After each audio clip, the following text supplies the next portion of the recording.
Hello friend, आप सभी का स्वागत है।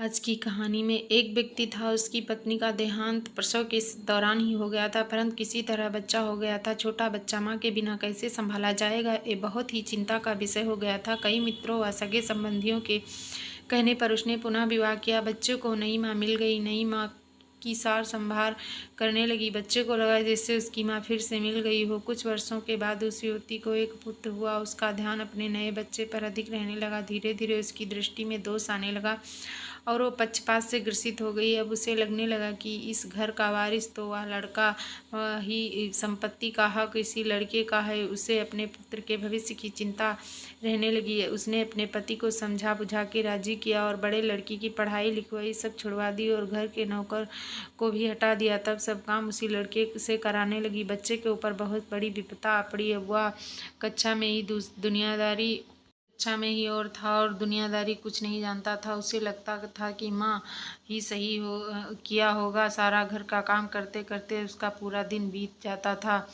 धीरे धीरे माँ ने उसे समझा दिया कि उसका असली कार्य अपने छोटे भाई की सेवा की है, करना ही है। उसका छोटा भाई ही असली मालिक। और बच्चे ने माँ की आज्ञा मान ली और सदा ही अपने बच्चे की सेवा संभाल की तत्पर रहने लगा। वो बड़े लड़के को जरा जरा सी गलती होने पर डांटने मारने लगी, ताकि उसे एक भय बना रहे कि कोई अच्छे से अच्छे काम भी करता है तो उसकी सौतेली माँ उसे बुलाकर बेकार बताती है। लेकिन फिर भी बालक के मन में माता पिता के लिए प्यार ही उभरता। वो उसे सौतेली नहीं मान पाता था। उस औरत ने घर के पूजा पाठ का जिम्मा भी उसी बच्चे को दे रखा था। बालक की बुद्धि धीरे धीरे आध्यात्मिक होने लगी। जैसे जैसे वो बड़ा होने लगा उसे सच्चाई समझ आने लगी। लेकिन वो अपना दुख भगवान से ही कह कर संतोष कर लेता था और उसका सारा दुख समाप्त हो जाता था। पिता से वो बहुत प्रीति करता था और जानता था कि पिता उसकी माता की स्थिति बहुत दुखित रहते हैं, लेकिन वो उनसे हमेशा माँ की बढ़ाई ही करता था।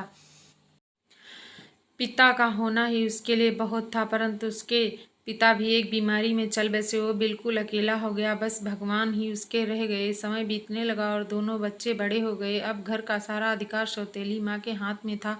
योजना के अनुसार बड़े बच्चे की शादी उस औरत ने बहुत ही गरीब व अनपढ़ औरत से करी तथा अपने पुत्र की बहुत बड़े परिवार व घर पढ़ी लिखी लड़की से शादी करी। उसने बड़े लड़के को नौकरों वाले घर में एक घर दे दिया। उसकी पत्नी को भी बता दिया कि उसका असली कार्य मालकिन यानी छोटी बहू की सेवा करना है। छोटे लड़के के लिए उसने बहुत बड़ा भवन बनवाया और स्वयं उसी में जाकर निवास करने लगी। बड़ा लड़का खुशी से अपना जीवन व्यतीत करने लगा और पत्नी के साथ माँ व छोटे भाई के परिवार की सेवा करने लगा। छोटे लड़के की स्त्री को उसकी माँ बहुत अखराती थी। उसे लगता था कि मालकिन उसे होना ही चाहिए।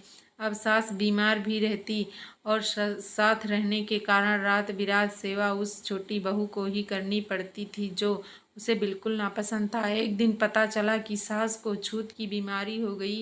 ये जानकर तो छोटी बहू और दूर दूर रहने लगी। उसकी आंखों में सांस खटकने लगी। उसने अपने पति से कह दिया कि इस घर में या तो वो रहेंगी या उसकी माँ। छोटे लड़के घर अपनी पत्नी का जादू चढ़ा हुआ था। उसने अपनी ही माँ को घर से बाहर निकाल दिया और उसे वहीं नौकरों के घर में रहने को कह दिया। अम्मा को भी वृद्ध हो गई थी और अचानक हुए इस घटनाक्रम में एकदम बदहवास हो गई थी।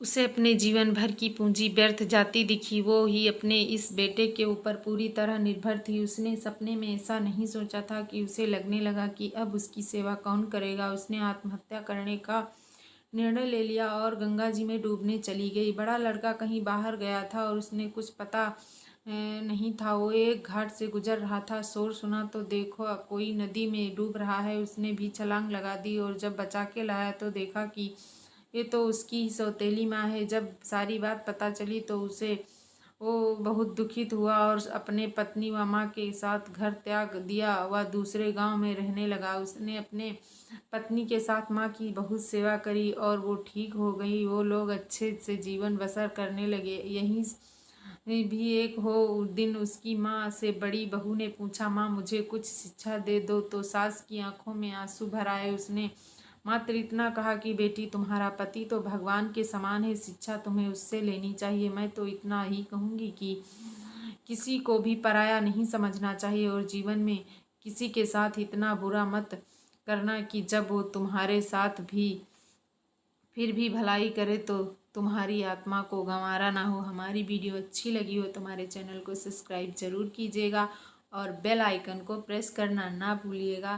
थैंक यू दर्शकों, ढेर सारा प्यार ज़रूर दीजिएगा।